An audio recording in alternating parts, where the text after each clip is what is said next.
Salut bande de gens. Aujourd'hui je vais vous parler de slut shaming. Le slut shaming, qu'est-ce que c'est? Le slut shaming, que l'on pourrait traduire par stigmatisation des salopes, consiste à rabaisser ou culpabiliser une femme en fonction de son comportement sexuel. Pratique, nombre de partenaires, vêtements provocants, que ce soit par des hommes ou par des femmes d'ailleurs. La solution?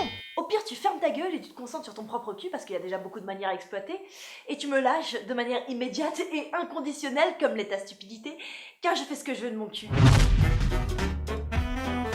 De premier cru 2009.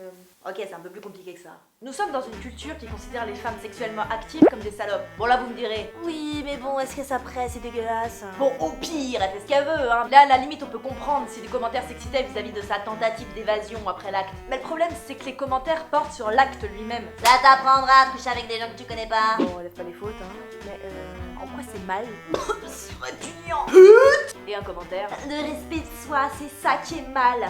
Parce qu'on couche pas avec n'importe qui. Bah, elle fait ce qu'elle veut en fait. Elle a pas besoin de ton approbation. Et le respect de soi, c'est quoi exactement? Parce qu'en soi, la fille respecte son corps et ses désirs. Donc je pense que se frustrer, ce serait ça en fait, le non-respect de soi. Tant que tout est fait dans le respect mutuel entre les deux partenaires adultes, protégés et consentants.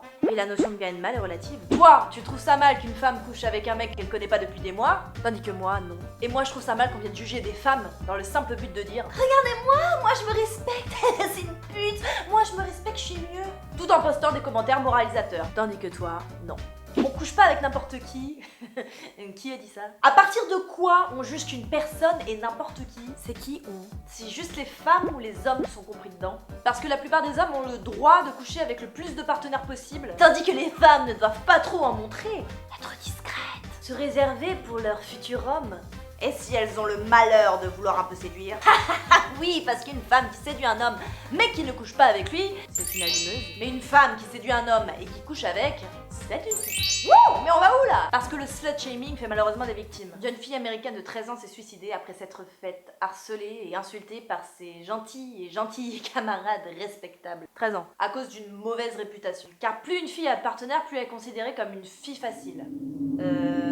Mec, même si t'étais le dernier mec sur Terre, je coucherais pas avec toi. Et donc forcément elle peut pas dire non. Du coup les filles veulent éviter d'avoir une réputation de salope pour éviter de se faire traiter de pute ou agressée, quitte à pratiquer le slut shaming sur d'autres filles, en fonction d'une liste de choses jugées provocantes qui s'allonge de plus en plus. C'est une sorte de cercle vicieux. Regarde-moi cette meuf avec son décolleté, on voit tous ses seins. C'est trop une pute. De toute façon, moi je me respecte. Elle a même pas de seins, c'est ton chapeau. Mais meuf, si tu pratiques le slut shaming sur d'autres filles, t'es loin d'être respectable. Idem pour les hommes. Quand tu couches avec une fille en soirée, tu sais qu'elle t'est autant inconnue que tu l'es pour elle? Parce que les réputations commencent dès le collège. Si une fille embrasse plusieurs garçons, c'est une pute. Toujours ce plaisir de taper sur les autres quand on se sent légitime de le faire. Bande de lâches. Enfin bref, que tu aies envie d'attendre le mariage pour avoir tes premières relations sexuelles ou que tu changes de partenaire tous les week-ends, tu n'es pas une prude, tu n'es pas une salope, tu fais ce que tu veux et tu les emmerdes.